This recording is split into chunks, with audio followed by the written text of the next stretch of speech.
Jadi, itu sebabnya dalam Islam kunci kesehatannya kita, dan ini disampaikan oleh Nabi SAW bahwa kunci kesehatannya itu adalah bukan fisiknya dibenerin. Ya. Kunci kesehatan dalam Islam adalah benerin hatinya dulu kan.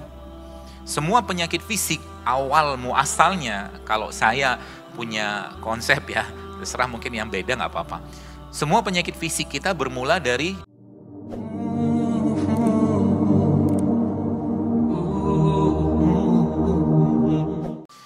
ada satu quote yang sering saya sampaikan dan saya sering sampaikan berulang bahwa lapar adalah elemen pertama diri kita dalam kedisiplinan. Kalau kita bisa ngatur lapar, maka kita bisa ngatur yang lain. Kita bisa lebih sabar, kita bisa syukur, kita lebih bisa ngontrol amarah kita. Kalau laparnya bisa dikontrol.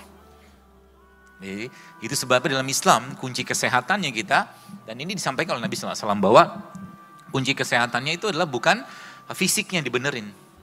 Ya. Kunci kesehatan dalam Islam adalah benerin hatinya dulu kan. Semua penyakit fisik awal muasalnya, kalau saya punya konsep ya, terserah mungkin yang beda nggak apa-apa. Semua penyakit fisik kita bermula dari bermasalahnya hatinya kita. Semua penyakit fisik.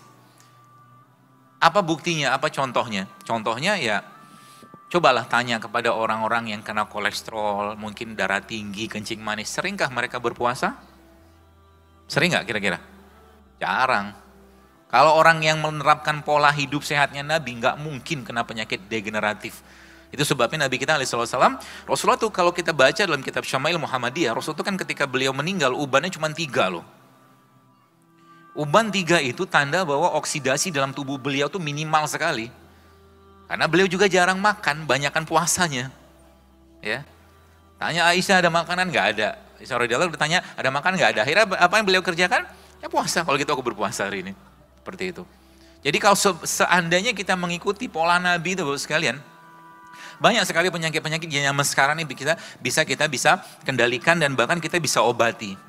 Bagaimana saya sempat baca sebuah buku yang dikarang oleh 2 dokter di Amerika. Mereka mengatakan bahwa ternyata puasa 3 kali dalam 1 bulan itu efeknya luar biasa. Tapi dia nggak tahu bahwa Islam sudah mengajarkan itu.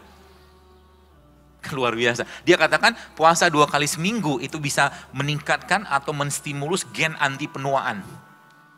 2 kali seminggu. Tapi dia tidak mengatakan, dia cuma mengatakan 5-2 fasting. Dia katakan 5-2 fast itu 5.2 puasa. Jadi 2 kali puasa, 2 hari puasa, 5 harinya makan. Nah ini yang kadang-kadang kita sering lupa, bahkan terjadilah fenomena yang saat ini terjadi di kalangan umat akhir zaman lah kata Rasulullah. Yaitu apa? Nabi mengatakan, aku melihat di kalangan umatku di akhir zaman nanti banyak fenomena kegemukan. Jangan ditutup-tutupin lah perutnya gitu. Judulnya cinta Nabi kan, Qul in kuntum tuhibbunallah gitu kan. Nabinya nggak banyak makan, kita banyak makan. Ya, perang Khandak itu kalau kita baca, yang saya baca itu nggak banyak makanan yang dikasih sama Rasulullah saat itu. Mereka cuma dikasih bekal 1 butir kurma setiap hari untuk berperang. Ya, dan beberapa makanan lain itu nggak banyak gitu kan. Kenapa? Karena memang ketika orang berpuasa, exercise saat berpuasa itu efeknya luar biasa, bisa memboost up growth hormone berapa kali lipat gitu kan. Ini saya katakan, kalau kita ngerti konsepnya bagaimana Islam mengajarkan, Rasul mengajarkan, maka sebenarnya kata kuncinya apa? Kalau seandainya kita mengikuti benar-benar bagaimana sholatnya Nabi, bagaimana puasa Nabi, bagaimana keseharian Nabi, maka mustahil umat Islam ini menjadi umat yang sakit-sakitan. Karena kata kuncinya apa? Semua syariat dalam Islam menyehatkan, tapi kita tidak melakukannya untuk sehat. Semua syariat dalam Islam menyehatkan. Kalau kita rutin tahajud, nggak mungkin kena kanker. Nggak mungkin. Kalau kita rutin duha, pasti jantungnya sehat. Kalau kita rutin untuk tidak tidur ba'da subuh, nggak mungkin kena masalah jantung.